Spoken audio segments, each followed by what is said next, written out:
What's going on, everybody? We are back for a very special edition of the Wrestling Heroes on 106.1 FM, WAKT, Toledo's community radio station. Man, this one right here is big.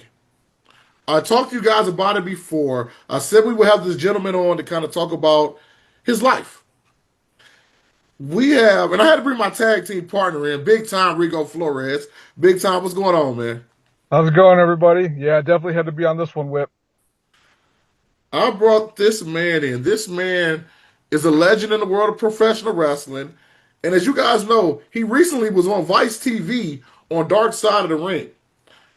I want to bring in Mark Kapani, formerly known as Muhammad Hassan. How are you doing today, man? I'm good, man. How are you? I'm doing well, man. Doing well. And I want to say thank you again for doing this. I know you're a busy guy, man. So thank you for your time. Yeah, absolutely. Now, the first thing I want to say is this, man. You went from pro wrestling to working in education as a teacher, assistant principal, and also human resources. Because if I need a job, I mean, feel free to hire me. But I'm just saying, doing something like that, man. I know your students have probably Googled you and heard some stories, but do they understand the scope of who you are and what you did? No, I mean, I think they know that I wrestled, and that's cool enough. I think their parents, a lot of their parents are bigger fans than they are. I mean, a lot of these kids that I worked with at the junior high and even at the high school are, 12 to 17 years old. So I was already long gone by the time they were even born. But when I first started teaching, a lot of my students had an idea, and they were a lot younger, so it was a lot more closer to when they were around and watching wrestling. But nowadays they know, but I don't think they really know the full story. That was what's cool about Dark Side is Dark Side of the Ring really kind of presented a universal and multiple perspectives about my story, and some things I didn't even know. Like Mike Leonardi talked about things on there that I had no idea had even happened. And so what's cool now is kind of like this resurgence of what had happened to Muhammad Hassan and ultimately what happened to me is really cool because it gets to kind of take a look at what happened then and now spin it into a positive light and show people that you don't have one phase of your life. You can have your dreams crushed and find another one, and you can pivot when you have to. And I think for my students and for my families and for even my staff, I think that is that's a good message, and I think that's one that's really beneficial in the world of education. So I'm really proud of it. And since Dark Side of the Ring, I had a teacher come up to me today and just talk about how she knew some of the story but didn't know the whole story and how amazing it was. And I've heard that a lot, so it's really flattering and it's really cool. And I think the way that they portrayed me in Dark Side really lended its hand to me being in the education business and being in a position to inspire students, staff, and families. Love to hear that, man. Love to hear that. And you pretty much talked about it already, but I just want to touch on it. So to say you're in a good place right now will be an understatement, correct? I mean, yeah, I'm happy. I was a teacher, assistant principal, then a principal, and now as a director of human resources. I'm not really front facing with kids anymore. I'm behind the Okay. scenes.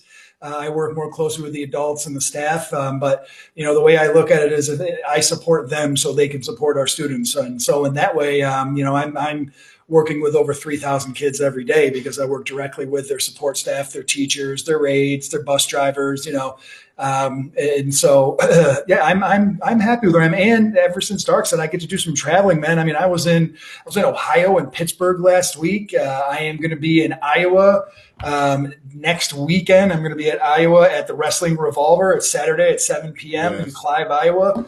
I just got asked to do a show in New York in November. I'm going to be at WrestleCade in North Carolina in November. I'm going to Woo! be down in New York City, New Jersey at the end of September.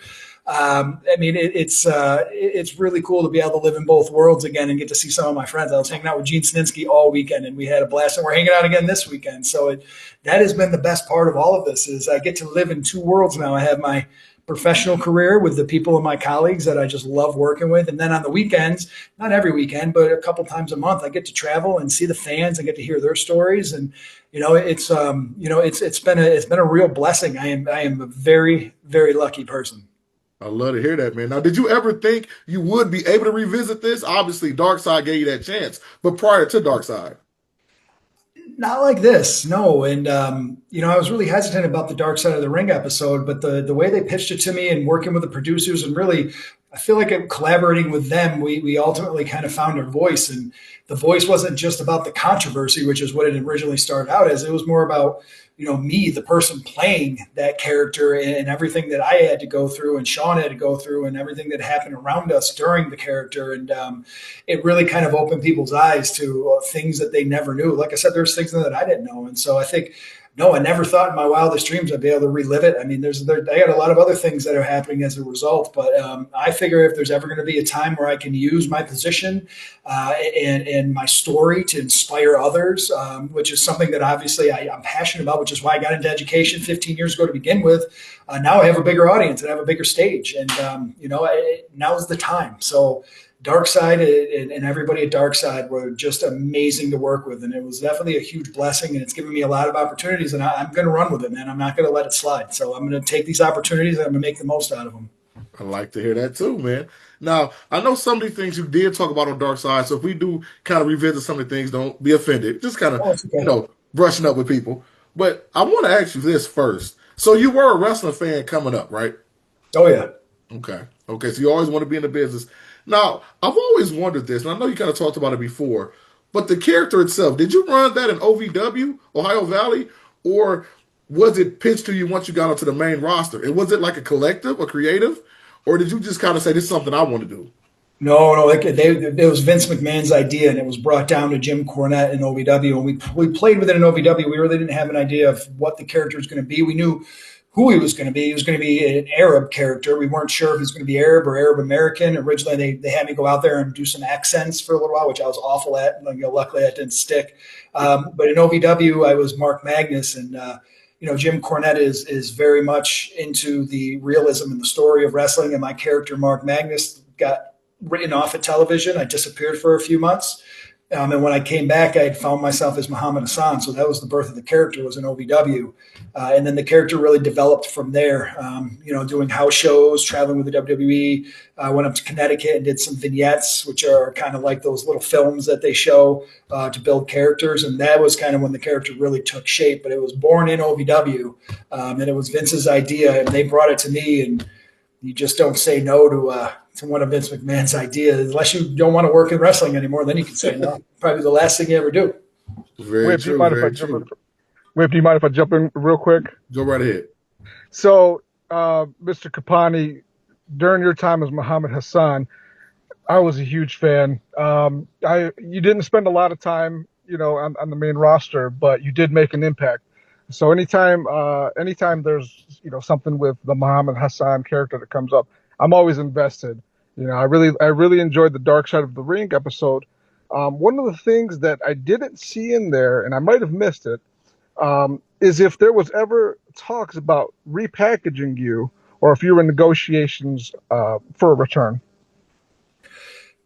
There were, but the character was so impactful, so quick, so recognizable. It would have taken some time.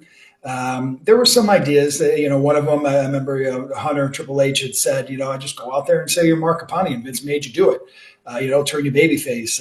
But nothing really serious, but I also wasn't knocking on the writer's doors like a lot of guys would be. I think it was more of a shock that took a long time to really process and sink in that I was done with this character. And really, I didn't feel like I was done because of anything that I had done, or the character wasn't over, it wasn't getting heat. It is things that were out of my control. And so, no, I mean, I could have pushed harder, but I definitely didn't push harder. And I stayed with them for like a year, just kind of under contract, but no ideas were really passed by through me anyway. And then ultimately I was released. I'm sure they may have had a few, but they also, I was told that character was so impactful so quickly, and it was going to take a long time before anybody saw me as anybody other than Muhammad Hassan. And I want to piggyback off of that right now real quick. Like you said, it was impactful so quickly, but when did you realize how over and how much heel heat you were really getting? Was there a specific moment you're like, yo, this is actually crazy, man? I think that first time I came out live with Mick Foley, and I knew what I was saying. I knew what I was going to say was going to get heat. Now, that wasn't really a scripted promo. Mick Foley is one of the one of the best promos ever in the business, and so Mick doesn't just sit there and read a script, and so it was, you know, to me, and looking back on it now, and God, it was over 20 years ago as a young man, as a young wrestler. I'm proud of that moment and the fact that my first on-air promo I hung with Mick Foley because, Mick Foley is one of the all-time greats and so charismatic and entertaining and passionate and genuine. And so when I went out there and I was firing back at him, and just listening to the crowd's reaction and how over that character was, I think for me that was when I realized how much heat this character is going to have, and I think for everybody backstage, that's when they realized that this character is going to get some heat. Yeah, for sure, man. Guys, once again, you're listening to Mark Capani right here on the Wrestling Heroes on 106.1 FM, WAKT, Toledo's community radio station. Now, we got to touch on this, man. I talked to Kelly Slaughter, that's Sergeant Slaughter's daughter, and I've talked to Slaughter as well. And they talked about during his time when he went heel and when he turned against America, how much, I mean, he got death threats. Like, it was really crazy. Did it get that bananas for you in your real life as well? Sergeant Slaughter was a different situation a little bit, but what Sergeant Slaughter did was a lot braver than what I did because he was such a major babyface and he was a representative of the United States Armed Forces. And then for him to turn heel like that, even the people who knew wrestling wasn't 100% real hated it. What I did is come out as an Arab American character, and I came out immediately bashing the troops, which I could see the parallel and the similarities. But what Sergeant Slaughter did, no, I never had that kind of heat. Not I had maybe that kind of heat in the ring, but I didn't have that kind of heat outside of the ring because what he did was a whole other level of a heel turn. And for him to turn and join the Iron Cheek, I remember watching that. The death threats, and I talked to him about it. He was one of the guys that I spoke to when I took the gimmick and started traveling. And I was fortunate enough to get to work with Sergeant Slaughter at a pay-per-view, which was amazing. But I talked to him about it, and I would say that the heat that I got outside of the ring, from the general public, Right. never rivaled the kind of heat he was getting. Man, he was, yeah. They got some real heat.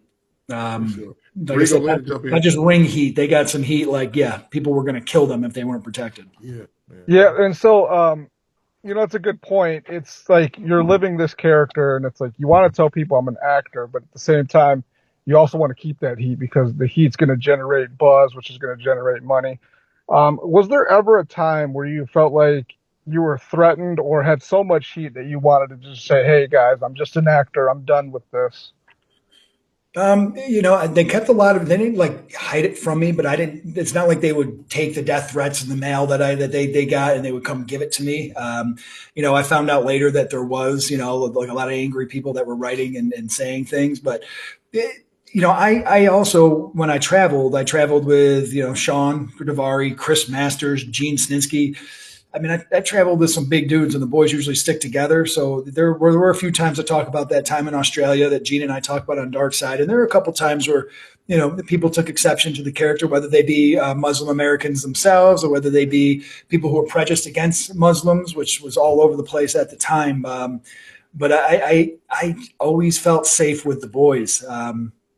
You could say whatever you want about professional wrestling and the level of reality, physicality. Like there's some tough dudes, and it was very rare that I was by myself anywhere. When I was by myself home, I was just Mark Capani. Like it's not like I walked around in character. But the few times where I felt like we could have been in some trouble, I got big dudes, man. Like, who's going to mess with some of these guys? You'd have to be out of your mind. I'm not the biggest guy in the world, and neither is Sean, but man, the people we traveled with were giants. So I always felt protected, but there are definitely some times where I feel like if we didn't have that level of security, I mean, it's possible. People do crazy things. Remember back then, they were beating up Indians because they didn't know the difference between an Arab and an Indian. Like, they were just angry at everybody for no reason whatsoever. And it made it so easy to kind of capture the spirit and the passion of this character. But at the same time, it was a dangerous time in this country for anybody of Middle Eastern descent or even Asian descent. Like, it was pretty awful. So you never know. But, in the United States, I always felt like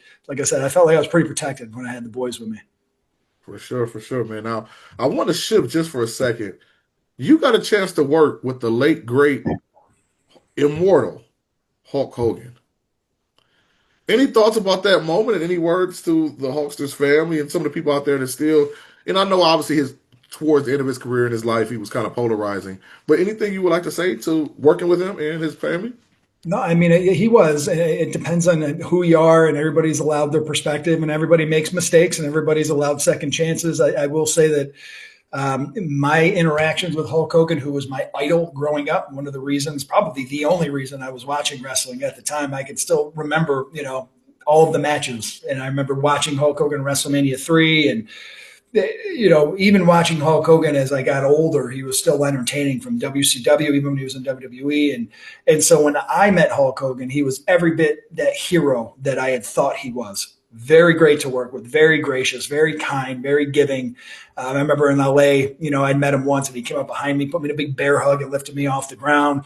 Very easy to work with, for me. And it's not like I was Shawn Michaels or The Rock. It's not like I'm going over on Hulk Hogan. So there was never any confrontation about that. I was just in there to work and, be part of the match. And so he was always very giving and gracious. And, my experience with Hulk was he was every much the hero that I thought and hoped he would be. And it was sad to see him go. It was like, you had to read it like 8 times, man. It's kind of like that comic years ago when Superman died, it's like, really, Hulk Hogan can die? Like, it was just kind of, I know he's a man, but at the same time, the legend of Hulk Hogan has been so immense and epic over the last 40 years that, it was, it was tough. It was tough to realize that we're all mortal. And Hulk Hogan, who was the immortal Hulk Hogan, is, just like any of us. But he was great. I loved working with him. And, I had nothing but a great experience with him. For sure, man. I feel the same way. WrestleMania 3 was my moment. At 7 years old, I went to it. I'm from the Detroit area. And yeah, it was. Oh, wow. It was rough, man. I agree. I think I was 7 as well, 7 or 8. And I think I was 7. I remember watching it at a friend's house down the street. And I always make the joke because I lived in the city. And so after it was over, I went to the payphone and called my mother collect and told her to come pick me up so she could walk and cross me across the busy city street. So yeah. I watched it at one of my friends' houses. But yeah, I still remember WrestleMania 3, that it was light out when it started. It was dark out by the end. It was like the biggest thing I've ever seen up until that point, and really the biggest thing I'd seen in a very long time afterwards.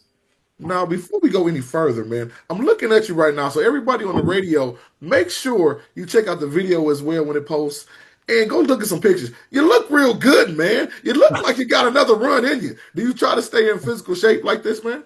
Yeah, no, I mean, I'm really into working out and running and diet. I'm 45 years old. I work out probably 6 days a week. Sometimes I work out 8 or 9 days in a row before I take it out. But I know what to do now. It's like a science. I've been working out since I was 13 years old. So I know how to work out. And my diet is the biggest part of my fitness. I record everything I eat. I am very strict with what I eat. I watch what I eat. I know when to eat. I will not to eat carbs. And it's just one of those things that keeps me in touch with being an athlete, because I am older and I can't move I can barely, my 11-year-old son whoops me now. My 11-year-old son is an amazing basketball player, but he beats me legitimately. Like, I just don't have the agility to move side by side anymore. And he's wicked quick and has handles and, can do a step back and fade. And, but I love to work out. I was just done at the gym before I got here. It's a huge stress relief for me, but I will not be stepping back into the ring to wrestle at any time soon. I don't ever again, actually. Like,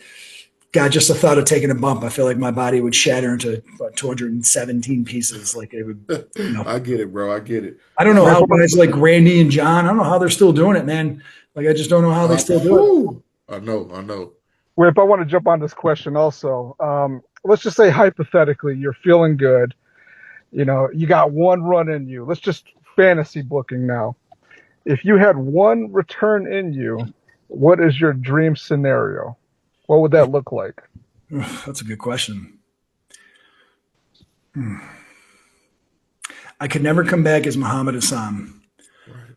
And so any scenario would involve me coming back for vindication or revenge against the company that ended my career.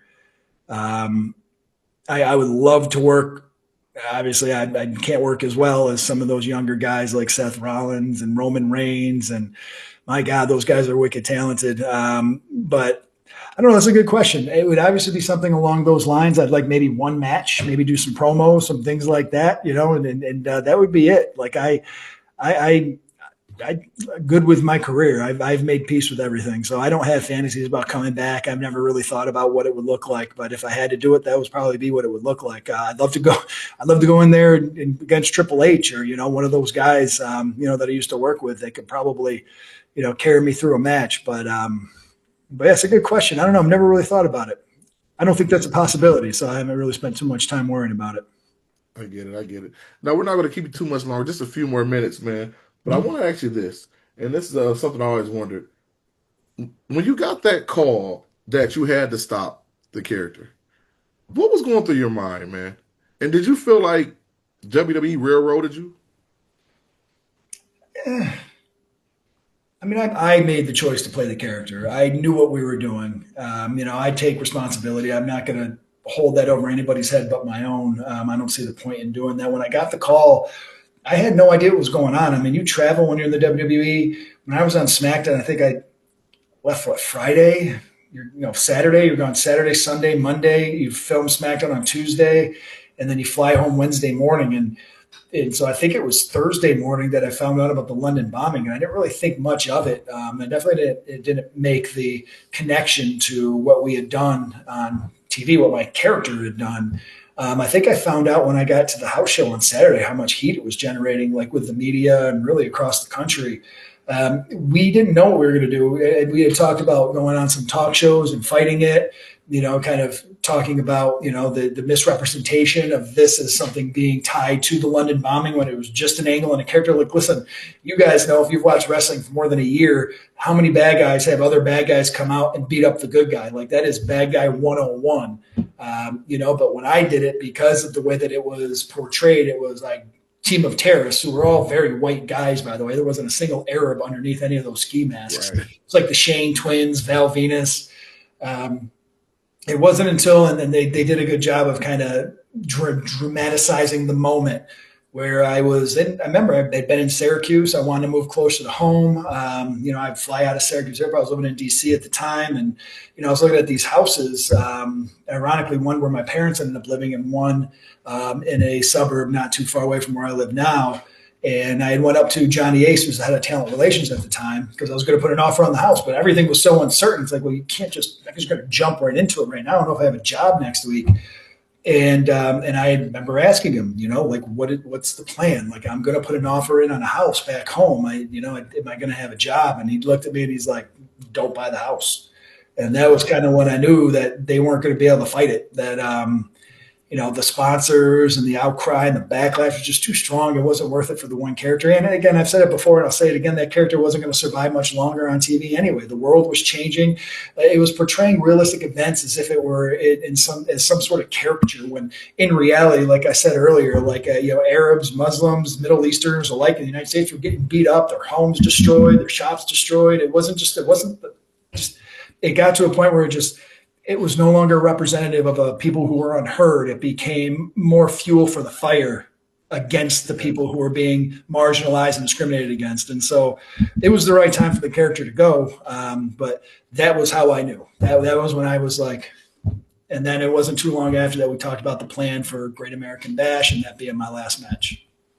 I get it. Man, the answer was so amazing and very respectful too. Because like you said, I remember it being on the front page of our newspaper the next morning. And at that time, if they talked about wrestling, it was tucked away in the back of the sports section. But this was on the very front page. So, yeah, it was, wow.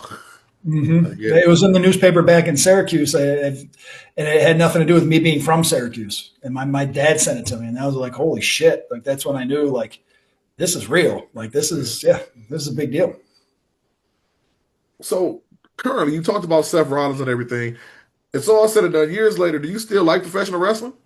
I do, but I don't watch it very often because I don't have a lot of time. And now that it's on Netflix, it's a lot more accessible to me because I can watch it when I want to. The only time I ever get to watch TV is before I go to bed in bed with my wife, and we have our shows that we watch, and wrestling is not one of them. So if I'm ever up late, and I can't sleep, then it's nice to be able to come on and put Netflix on. And I can actually go back a few weeks and kind of watch the angles develop and build. And, it's incredibly entertaining. And I wish I did have more time to watch it. I do it's hard to watch wrestling and not become involved in it. Right. When I was in when I was in Ohio last weekend, they at the appearance that I did with Gene, there was a live wrestling show, and it was local wrestlers, and it was just the first time I had been in front of a live crowd, and I didn't do anything. I just sat there, but it was the first time I had watched live wrestling in a long time, and it was just really cool to get there, to be there, and be entertained, and watch the wrestlers, and see the work they put in. So I still love wrestling. I'd love to go to like a big WWE show at some point, but I just don't have the time. I mean, I work 50, 60 hours a week. I have 4 kids. They all play sports. So it's, yeah. I get it. I get it. Now, and we're going to do, this is my last question for you. Mhm. Advice for young wrestlers now.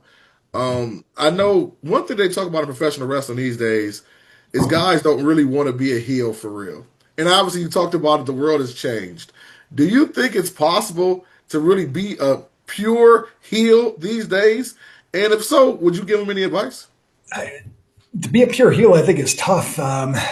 Gene and I were talking about this the other day. Like the social media has really changed the access that fans have to wrestling, and it's really kind of changed the way that wrestlers have to go about getting heat and building angles. Because I mean, it's just everything's a lot more open. And right now, that show on Netflix, that behind the scenes show about wrestling, WWE, is awesome, but it also gives away a lot. And so wrestling has kind of changed from trying to have good guys and bad guys, and now being more of a production in which they're trying to draw emotion from the crowd and generate emotion from the crowd, regardless if that crowd believes that this is a bad guy or a good guy. Everybody's kind of smart now. It's not like it was even 30 years ago.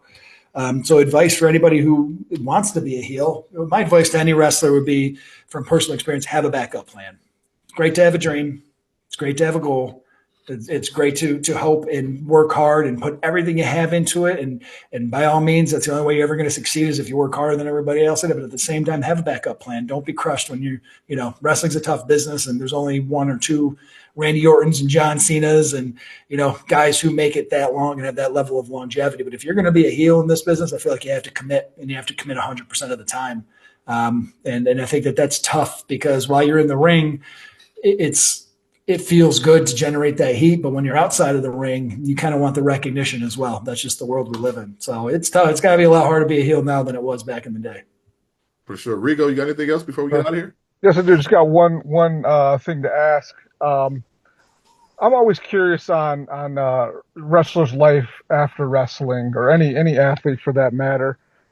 I understand that you're the director of human resources for the Fulton School District now. Huge goal. You've hit some huge milestones since leaving wrestling. What is the next big goal for Mark Capani?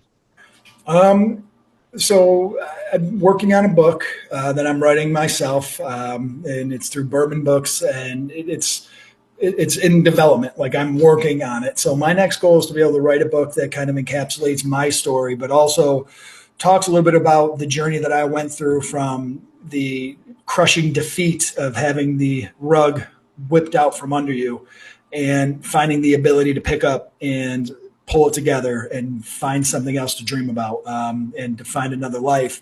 And so I'm working on that, and I am going to be working with Ben Veal, who does Wrestling Life. It's another wrestling podcast, and we're going to be working on autobiography. So my next goal is to publish these books. It's to, when I can, start to tour and do motivational speaking. I was hanging out with Mark Merrow, who's a fellow Central New Yorker, just a few weeks ago, and he does all these motivational book tours and speaking, with schools, and it's something that I'd like to get into as well. So my next goal is to be able to take what I've been doing for the last 15 years, take what I've learned from the last 20 after wrestling, find a way to put it in a book that's entertaining and engaging, but at the same time, and most importantly, helps people, and continue to do what I started out to 15 years ago in education. And that's use everything that I can and every mistake I've made to help people live better lives and be better. Beautiful. Thank you, sir. I love to hear that, man. Mm-hmm. Now, our very last segment is really simple. It's called the mark out moment. And when I say that, I'm not saying you go screaming like a little child, or you're like, oh my God, I can't believe this. But you've had an amazing career. That moment, you're just like, man, even though I am Muhammad Hassan, even though I am Mark Capani, I can't believe this happened to me. Whether it be you wrestled in front of 100,000 people, whether it be you're out and about and Magic Johnson saw you wrestle before, that one moment that you're just like, wow, this is crazy that this happened to me. What's that moment? Madison Square Garden, 2005. Shawn Michaels, Daivari and I have him draped over the rope using my head gimmick to choke him out, and Hogan's music hits.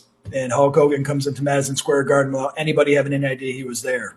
That was my mark out moment because I was part of the match and I just couldn't take my eyes off him once he was working his way down the aisle towards the ring, and it was so loud in there. I just never experienced anything that loud before in my life. So that was definitely my mark out moment. Man, amazing, amazing. Mark, thank you for your time, man. I hope you enjoyed being on the show with us today. And you want Hey, to absolutely, and your it's. events real quick? I was going to say, yeah, no, Instagram.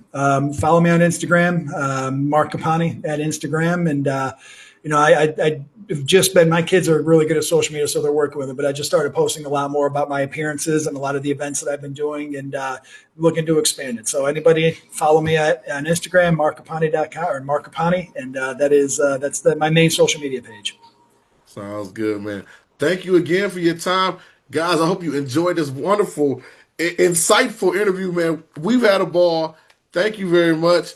And we will tell you to stay locked in right here at the Wrestling Heroes on 106.1 FM, WAKT, Toledo's community radio station.